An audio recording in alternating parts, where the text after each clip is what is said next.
All right, so oftentimes when people come in to see us in the clinic, they would say to me that their hamstrings are really tight.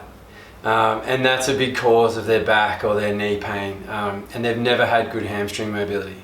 And in actual fact, what we find is that your hamstrings aren't always the problem. The hamstrings are often the symptom of the problem.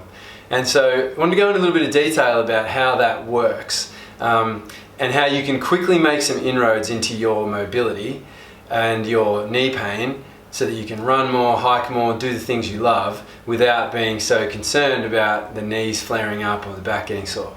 Now, what often happens is, if we look at our little man here, your hamstrings, just loosely speaking, we're going to say they're at the back, right? Hamstrings are over here, and then at the front you've got your quads.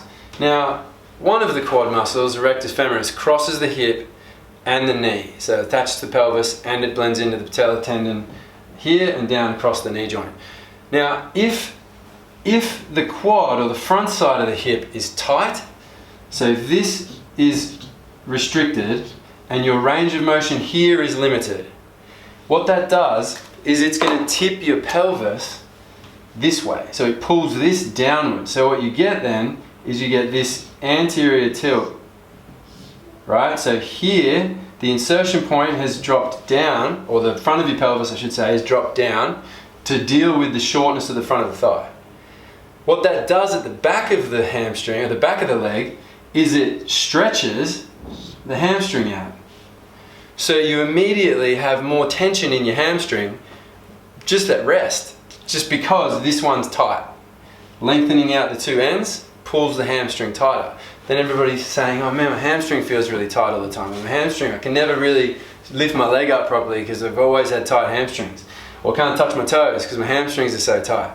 But in actual fact, the restriction here is causing the tightness feeling at the back. So to address that, what we're going to do, obviously, is try to level this out. So by stretching the front of the hip, so if we reproduce this guy here in a smaller version, we go here. Oh, he's got a long weird back, but whatever. From here, if you stretch the front of the thigh so that this angle moves upward or levels out a little bit back to a more neutral pelvis, then the hamstring shortens, this distance travels down. So then you get more symmetrical length front and back. So the consequences of this position are twofold. One, here is tighter. So anytime that if you're running and we want to take this leg back, so we want to then go into this position so that we're running, pushing off, one leg out in front this way.